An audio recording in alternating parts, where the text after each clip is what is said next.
Hey, everybody, this is Ryan back again with another edition of Small Business Chronicles. Small Business Chronicles has become your Swiss Army knife for small business, whether it be from emotional intelligence or whether it be to how to learn how to sell your business, to grow your business, your marketing. If you're a solopreneur, entrepreneur, or still trying to fight your way through this entrepreneurial lifestyle that you've chosen, this is the show for you. Now, it's funny when we get into entrepreneurship because things fly at you every minute. It's just a different task every day. And it can get overwhelming. You can feel like it owns you instead of you owning it. You can lose value and joy in what you're doing. So today we are talking with Donna. Sorry, I messed that up even from the beginning. So I'm going to try that again because I'm trying to smash your names together there. Donna Tashjian. Tashjian. Can you pronounce it one more time for me, please? Donna Tashjian. Donna Tashjian from Vibrant.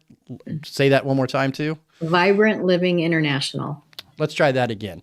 All right. And our guest today is Donna Tashjian from Vibrant Living International. I hope I got that name close-ish. You did. That was great. Okay. All right. That's the take we'll use. And it's actually 50-50 if my editor does any of that because we all know I'm a goofball. But like I was saying in the intro, it's really hard to narrow down and to let that entrepreneurial lifestyle, you own it and not owning you. Mm-hmm. So one of the things I was very impressed in the pre-interview, we were talking about how all of this works into each other and how your value and just letting it not own you. So the first question that I ask everybody that comes to my show is, over the next few minutes, we're going to be talking, why should we trust you? And tell me about your expertise in this field. Sure. I have been an entrepreneur for 20 plus years. I jokingly say I have a PhD in how not to do it. Right. So that's one of the reasons is learning that there are certain ways not to do things. And so being able to provide a great lifestyle from being an entrepreneur is also an accomplishment for most, right. As well. So that is, I am the founder of Vibrant Living International. My husband and I also have another company called Rapid Real Estate Solution, where we're property managers and home renovation, handyman work, all kinds of things in that capacity. I was a realtor. I've escrowed my license for over 20 years. So I've had a lot of experience in working with people and helping them. And so what I'm doing today in Vibrant Living is I'm a life mastery coach, helping heart-centered visionaries achieve their dream from a place of ease. Now, describe heart-centered. I want to describe that because that caught my attention. What do you mean by heart-centered? People that are coming from a place of having that whatever they're accomplishing is from a place of caring for people, caring about high values and integrity in what they're doing. Not perhaps on the contrast of not being heart-centered to me is being people who want to do things just to make a buck. Right. That numbers dictate decisions, not values or personal choice. That's a better way of saying it. Thank you. No. That's it. Hey, if anything else, you got that on my show, right? I got that. Yeah. Right. But I understand that because as I've navigated through business, it's been that for me too, because there's a weird balance to that too, because sometimes it is a financial decision, Absolutely. But sometimes those financial decisions and those heart-led decisions don't exactly live in the same headspace. So what's the biggest mistake that you see people across the board as you coach and you take this message? What is the number one biggest mistake you see people making? Mm-hmm. Not believing in themselves is probably number one. And just because you haven't done it doesn't mean that you can't learn. And so being really failure conscious is one, or afraid of failure. Mm-hmm. and that fear puts me in a negative place and so that's one of the biggest things that I see is the lack of confidence would be another way. to where one of my coaches said to me, and this has stuck with me, anytime I feel like I'm not sure about what I'm doing, which welcome to entrepreneurship, Every day. Yeah. is confidence is a capability I build, not something I magically feel. Because the first time I did a podcast interview and, published it, I don't know what I'm doing. So I tell everybody, if you listen to all my shows backwards, you can rapidly see me becoming a worse and worse podcast host. Yeah, exactly. It's same here. And so it isn't something that we magically feel. Right. Some people aren't just confident, others not. It is something we grow into, and we continue to grow. If we're growing, we're constantly doing things we've never done before. And so helping us to realizing that takes a lot of the pressure off. I've always seen fear in people. I liken it to a roller coaster. Like, I like roller coasters, right? I know I'm going to be scared, but I know I'm going to be scared, but I'm going to do it anyway, right? The chances of it failing. And that kind of ties into believing in yourself. If you believe in yourself, you're like the lap belt of the roller coaster. You can take these risks, you can take these chances, and know primarily you're going to come out fine. But then there's some people that refuse the roller coaster whatsoever. And to grow, you have to have that fear. You're going to be scared of the thing you're doing because you have no clue how to do it. And that fear I see so much in small business that my small business people I work with in marketing and coaching and stuff have a hard time stepping over that fear. Yes. There's two different kinds of fear, the way I describe it. There's actual danger. Of course. That I am in danger. And then there's just the unknown. I haven't done this before. I haven't ridden a bike before. I haven't done this before. And so learning that there is a difference between the two, because there's educated risk associated with businesses as in helping people to do that. So. Yeah, and you take those educated risks, and sometimes they don't work out, and you just have to figure out. You have to look back, and I heard a quote one time. I used to think it was T.S. Eliot, but apparently it's not. I was corrected. But a mistake is never made if a lesson's learned. So if you can take that failure and you can strip that failure down to the lesson you learned, how you failed, it could be, I'm not made for this. I need to do this a different way. I found a boundary. I found an emotional limit that I can't do this. You learn something from that. So it's not exactly as bad as a failure as you thought it was in the beginning. The way I say it is there's no such thing as failure. There's only feedback.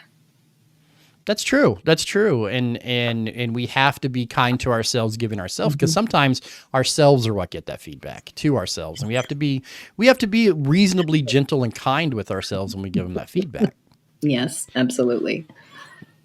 What are some other things that you see small business doing outside of not believing in themselves? Entrepreneurs, people that have strapped this entrepreneurial thing to their back and trudging through. What is some other things that you see that are just common with what they do? Because I have a feeling people are listening to this going, oh, that doesn't apply to me. And then you're going to say this and they're going to go, well, okay, now it does. One of the words the way I describe it is honoring our yes and our no's. And realizing that when I say yes to something, I'm also saying no to something. So when I'm value driven of what is actually my values, then making decisions from that place, realizing that when I say yes, I'm also saying no to something.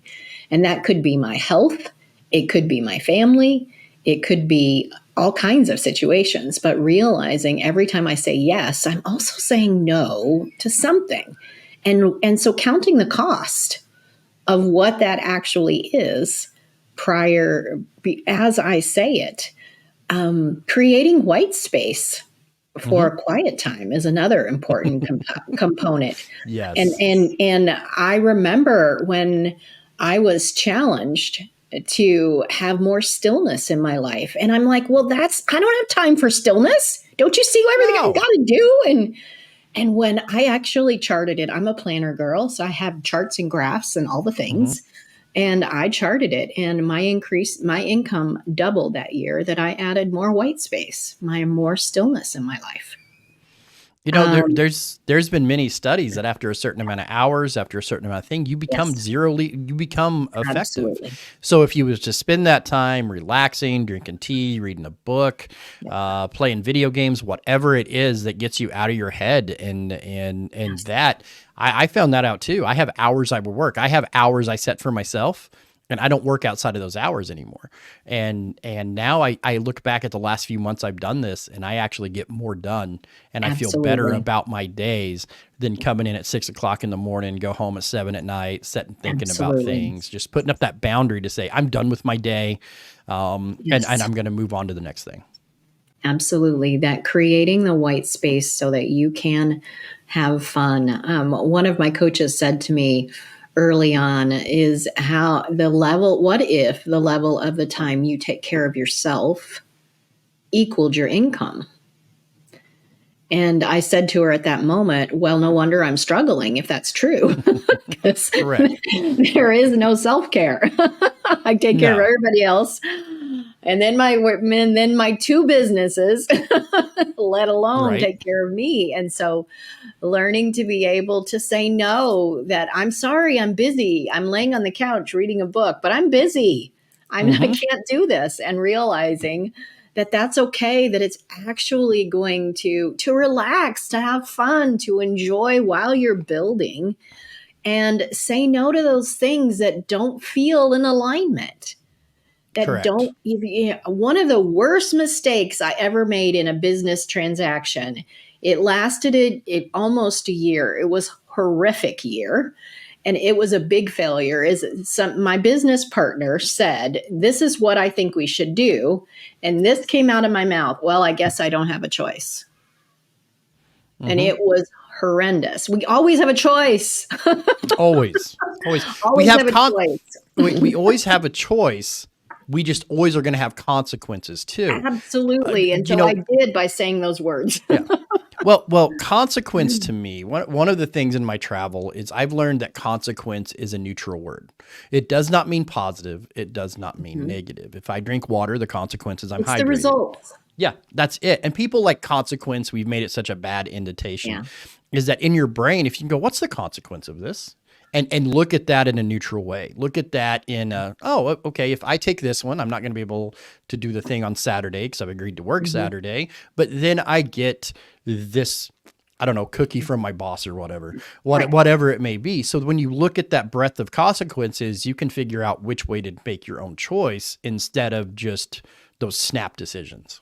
And that was the honoring your yes and your no's concept Yes. too, all wrapped Yeah. up in there. Is that when I say yes, this, and then I'm saying no to this, and these are the results of when I say yes or no, instead of just saying yes to everything, or saying no to the wrong things as well. It goes both ways, and helping people, helping ourselves take care of ourselves. I guess if I were to summarize everything, is take care of yourself, be kind to yourself, Hmm. realize that the mistakes are feedback, and that we're all on a path of growth, and don't do it alone.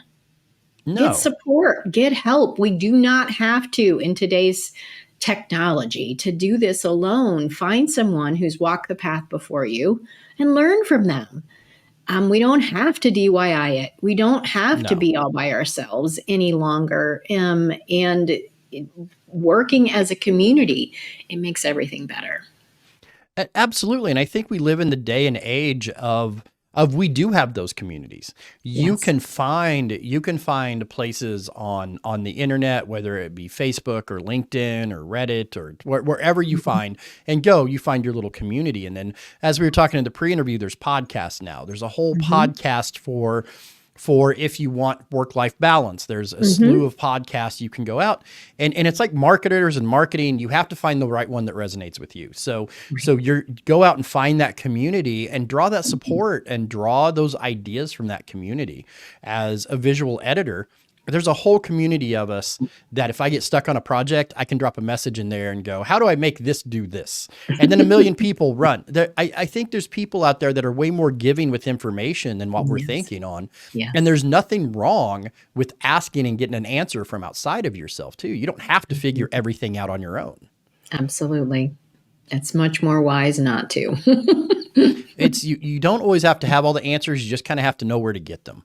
Yeah. And that's what I tell my clients. That's what I tell my people is that you don't have to have them all. You have the universe in your pocket now. Just pick that thing up, your phone, and find your community and find your answer. Absolutely. I know that you're an author and you have 3 books. Mm-hmm. Tell me a little bit about those books.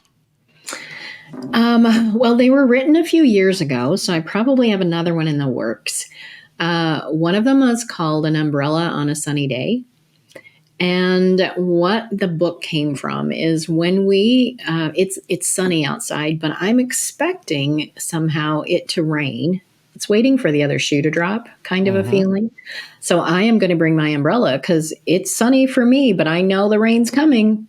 And so when we prepare almost mentally for failure, it is my personal story of struggle through my teenage pregnancy and 4 tools that I've learned to put our umbrella away and learn how to enjoy the sunshine. And where do we find your books at? That particular book is on my website, and that would be under my resource tab. There are several of my books there. Okay. And you said you might have another one coming up? I might. It is giving some thought right now. I've been doing a lot of shifting and growing with helping more entrepreneurs. So there's probably something in the works, but I don't have it together yet. That's fair. Because I always, as we're wrapping up and we're getting ready to do all that, I always ask, what's next? What's next for you? Where's your growth plan and where are you going? Because as we know, people come on podcasts to talk. They're usually trying to get the word out, the name out. So what's next for you in spreading your message? I have just launched an academy called The Balanced Blueprint for My Dreams.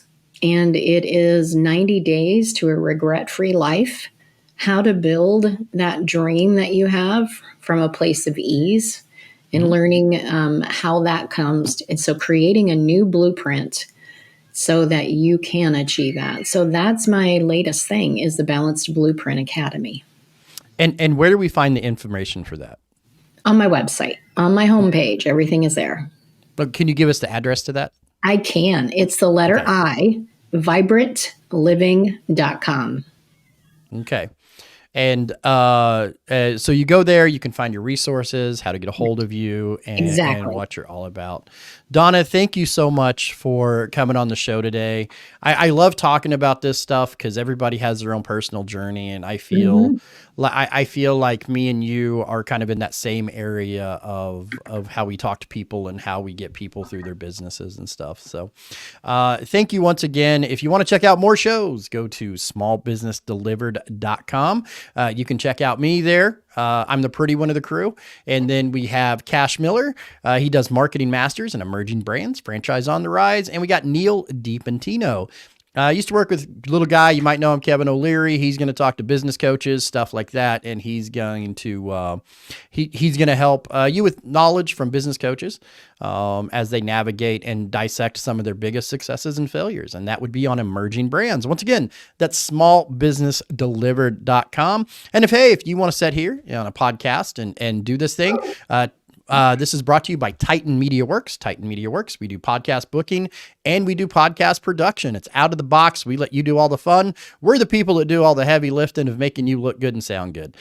So any one of those, you can check those out. And until next time, thank you so much again, Donna, for coming on our show.